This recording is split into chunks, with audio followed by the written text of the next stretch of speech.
Amanhecer em Guadalcanal. Em Guadalcanal, milhares aprenderam que a vitória ia além do poder de fogo, era a vontade de resistir. A selva silencia e explode. Centenas de japoneses correm morro acima num rugido de aço e vozes. Sargento McKinley usa uma arma que o corpo quase aposentou, uma espingarda de trincheira da Primeira Guerra Mundial. 5 cartuchos no tubo, 9 esferas por disparo. Ninguém esperaria que esta peça de museu decidisse uma luta moderna. Mas quando a carga rompe nos últimos 50 metros, a selva se torna um funil e a velha espingarda uma parede de trovões. Isso não só detém o ataque, mas também força os fuzileiros a reformular o combate corpo a corpo. Se você adora melhorias de batalha e lições difíceis, inscreva-se para não perder a verdade sobre a espingarda de trincheira. Ao amanhecer, o cume parecia inofensivo. A névoa envolvia os troncos e o vale exalava vapor como um animal. Sargento James McKinley verificou os caminhos abertos, finos túneis de folhas que mal passavam de 50 metros, virando paredes verdes. Todos conheciam a regra aqui. Se houvesse luta, seria de perto. Esse era o problema. Os fuzis em que confiavam foram feitos para a distância. Mas a selva era diferente. Os fuzileiros olhavam as espingardas de bombeamento ao lado deles. 5 cartuchos no tubo, pesada, curta, feia. A maioria treinara para polir miras, prender a respiração, atirar. A espingarda pedia outra coisa. Aponte, puxe, atire, nada de romance, só estrondo. O primeiro aviso foi silêncio. Pássaros pararam de chilrear. Insetos sumiram como se alguém girasse um botão. McKinley ergueu a mão e o esquadrão baixou-se atrás de troncos e raízes. Então veio o som, um rugido longo de vozes, avançando como uma onda. Um ataque banzai. Não uma multidão, mas um avanço planejado.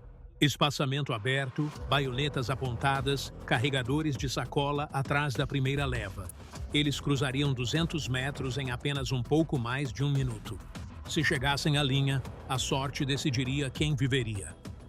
Dentro de 200, Harrison chamou, calmo demais para seus 19 anos. McKinley sentiu o peso da espingarda. Ele a odiava no treino.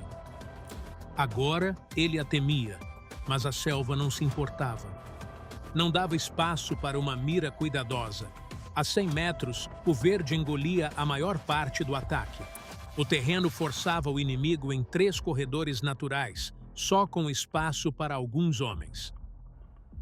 O funil, que antes encurralava atiradores, agora era uma vantagem. McKinley moveu 2 fuzileiros para suas linhas, mandou Daniels cuidar do caminho lateral e manteve Harrison na trilha principal. A menos de 50, McKinley destravou. O primeiro atacante rompeu a 40 metros, olhos arregalados, boca aberta num grito de guerra. McKinley apertou o gatilho. A explosão ecoou, mais alta que qualquer tiro de fuzil. O primeiro caiu e os outros 2 desabaram como puxados por um fio. McKinley engatilhou por reflexo e atirou num clarão que mal viu. Folhas rasgadas. Outra figura caiu. Na trilha, a espingarda de Harrison soava constante. Atirar, engatilhar, recarregar 2, atirar. O caminho se encheu de estilhaços e fumaça. Balotes atingiam homens atrás dos troncos. No flanco, Daniels esperou 6 figuras agrupadas numa curva. Então disparou 2 tiros rápidos que anularam o grupo e seu impulso. O que era um longo e tenso minuto de fuzilaria virou segundos de violência controlada. A carga tropeçou, se desfez e dispersou antes do alcance da baioneta. McKinley percebeu que a selva não havia mudado. Eles haviam. Os 50 metros finais pertenciam aos defensores. A velha espingarda não era uma peça de museu. Naquele lugar, naquela manhã, era a ferramenta exata, a única que fazia a selva respeitar. No silêncio que se seguiu, os fuzileiros viram fantasmas nos canos fumegantes. Semanas antes, muitos teriam trocado as velhas armas por sucata. Recebiam fuzis por um motivo: alcance, precisão, capacidade de carregador. A espingarda de trincheira era uma memória empoeirada, feita para trincheiras europeias, não selvas tropicais. Em Guadalcanal, árvores densas e raízes emaranhadas ignoravam a doutrina. Engoliam visadas, desviavam balas e faziam cada tiroteio uma luta de facas em câmera lenta. De repente, a arma que ninguém queria era a que os mantinha vivos. A notícia se espalhou pelo regimento mais rápido do que relatórios oficiais. Os fuzileiros sussurravam sobre balotes que contornavam obstáculos, que atingiam 3 homens de uma vez, sobre atacantes caindo tão rápido que nem conseguiam erguer as baionetas. Não era mágica, era a física adequada ao terreno. Onde os fuzis exigiam um tiro limpo, a espingarda criava o seu próprio. Ramos que defletiam os projéteis de longo alcance apenas dispersavam o tiro, ampliando-o em confete letal. A selva amplificava o caos, e a espingarda de bombeamento prosperava no caos. O tenente-coronel Pearson notou a transformação. Após meses lendo relatórios de baixas de ataques Banzai, ele arriscou ao redistribuir as espingardas esquecidas. Agora ele analisou o resultado: 100 mortes, inimigos feridos incapazes de lutar, defensores recarregando entre as investidas. Porém, havia um custo. Cada fuzileiro levava apenas 25 cartuchos e cada arma só comportava 5. Contra o ataque, 5 disparos sumiam mais rápido que a coragem. Então, Pearson implementou mudanças no treinamento. Fuzileiros aprenderam a sempre recarregar, atirar, carregar, atirar. Eles praticavam engatilhar às cegas, na lama, sob pânico simulado.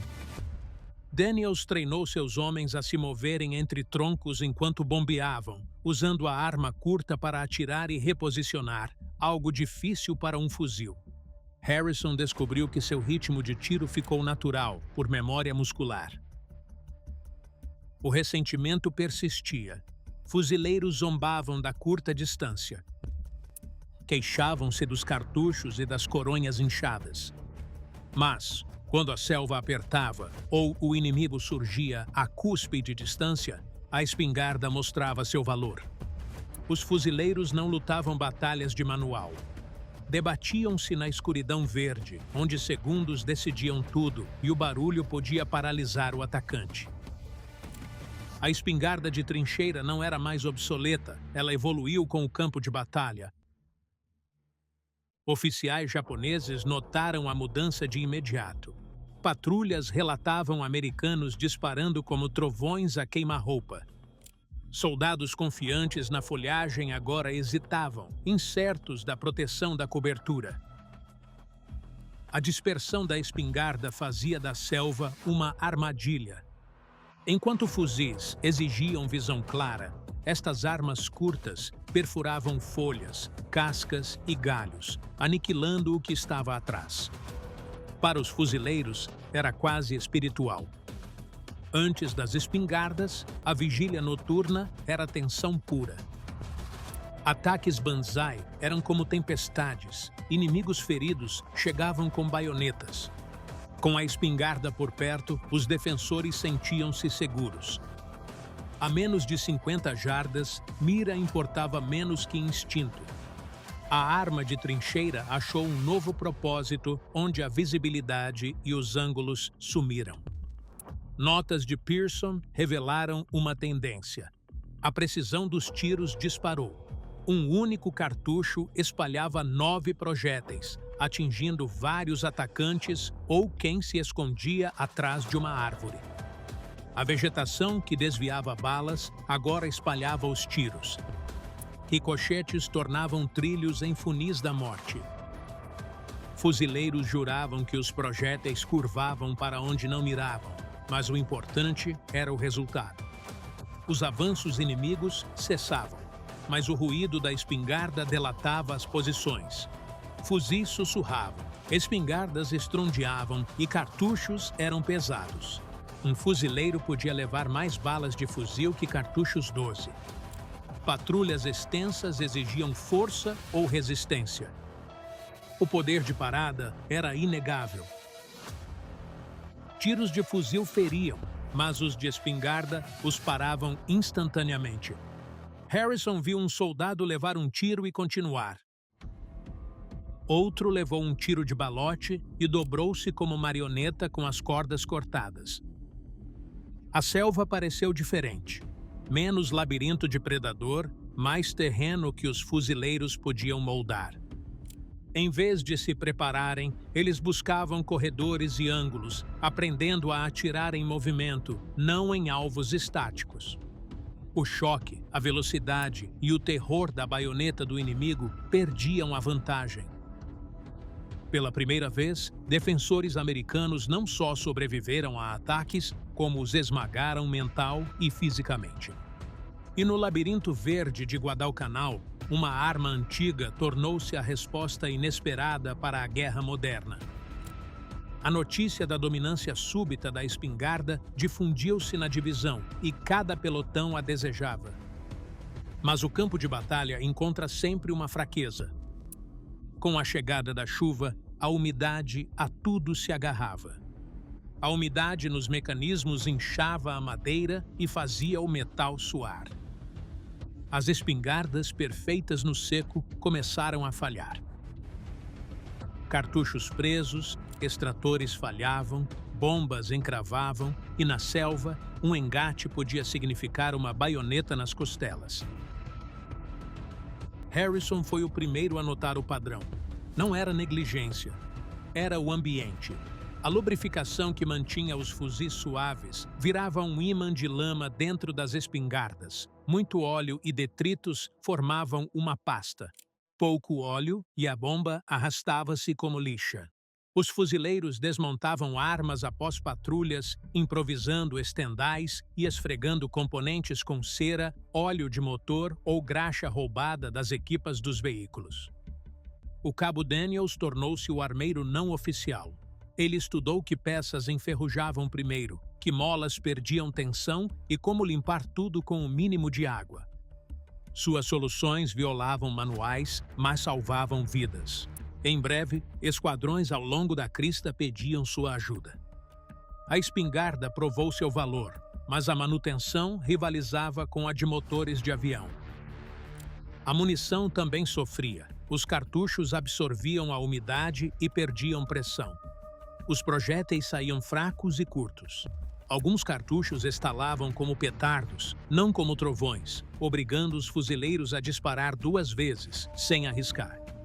A mudança psicológica afetou ambos. Fuzileiros sentiram a confiança de fogo esmagador a curta distância. Cada falha minava essa confiança. McKinley notou seu esquadrão examinando as armas antes das patrulhas, questionando o equipamento. Para combater isso, Daniels implantou um rodízio. Uma espingarda secando e outra em uso. O peso os atrasava, mas a moral subia. Ninguém queria puxar o gatilho e ouvir apenas um clique oco. Mesmo assim, relatórios de baixas revelavam a verdade. Esquadrões com espingardas superavam unidades de fuzileiros, acabando lutas mais rápido e com menos feridos. O ambiente castigava tudo, não só as espingardas de trincheira. Capacetes enferrujavam, botas apodreciam, rádios falhavam na chuva. Guadalcanal lembrou a todos que a selva nunca dava vantagens de graça. Se querias uma arma para dominar aqui, tinhas de lutar contra a própria ilha só para a manter a disparar. 2 anos depois, o campo de batalha mudou de novo. A selva deu lugar às cinzas e às praias negras de Iwo Jima.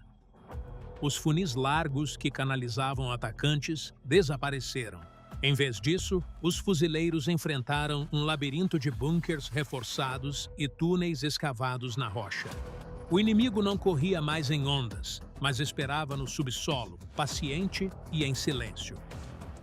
Combate em espaços confinados não era terror ocasional, era a missão. McKinley sentiu seu pulso bater na coronha da espingarda ao se aproximar da primeira entrada do túnel. O ar viciado e quente da abertura trazia o cheiro metálico de velhas explosões. Os fuzis dificultavam o avanço, prendendo-se nos cantos, mas as espingardas passavam pelas passagens estreitas, feitas sob medida. O primeiro tiro num corredor de betão ensurdeceu.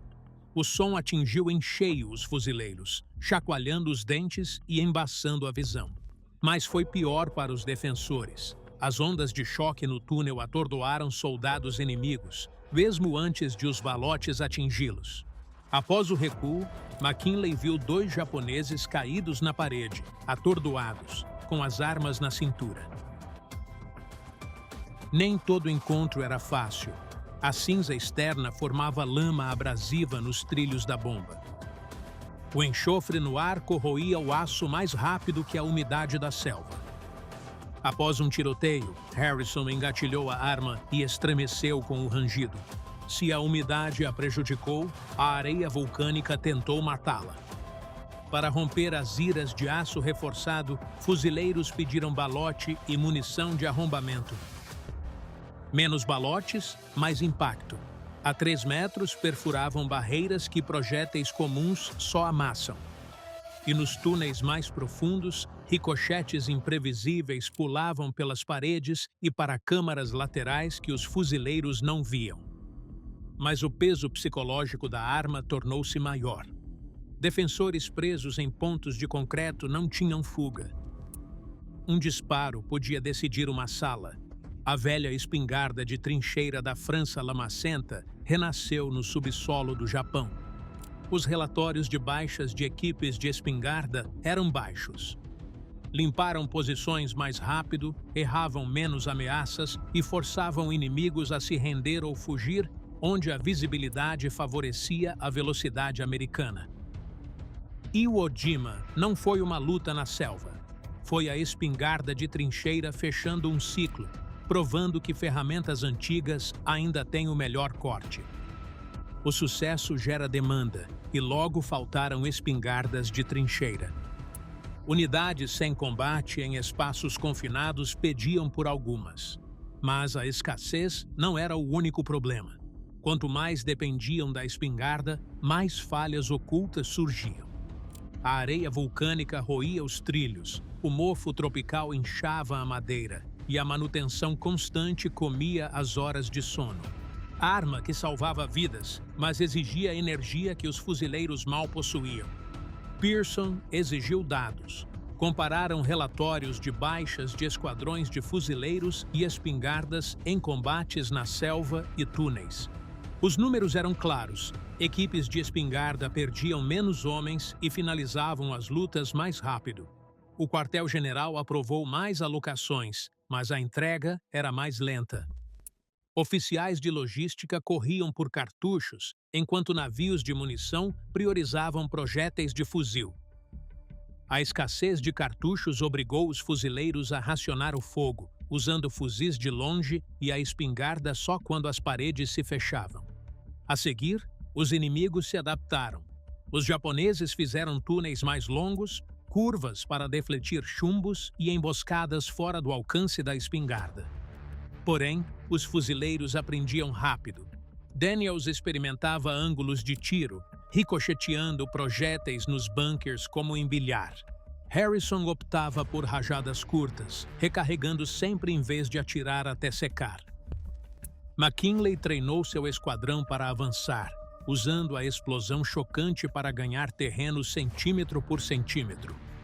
O moral, estranhamente, foi o maior aliado da espingarda. Um fuzileiro com uma pump se sentia dono dos 10 metros à frente. Importava quando túneis eram caixões, nervos em frangalhos pela escuridão. A confiança é a moeda no combate. A espingarda pagava juros. Mas a arma cobrava um preço. Perda auditiva era comum. Fuzileiros saíam dos túneis, meio surdos, gritando ordens que nem ouviam. Médicos da Marinha tratavam ferimentos de explosão de ambos os lados, estilhaços, tímpanos rompidos e concussões. A espingarda logo encerrou a guerra, mas deixou ecos. No final da campanha, o comando aceitou uma verdade incômoda. Nenhuma arma servia para todos os combates. Fuzis dominavam a distância, granadas, os cômodos. Mas quando a selva ou o labirinto terrestre apertavam, a espingarda de repetição controlava o pânico.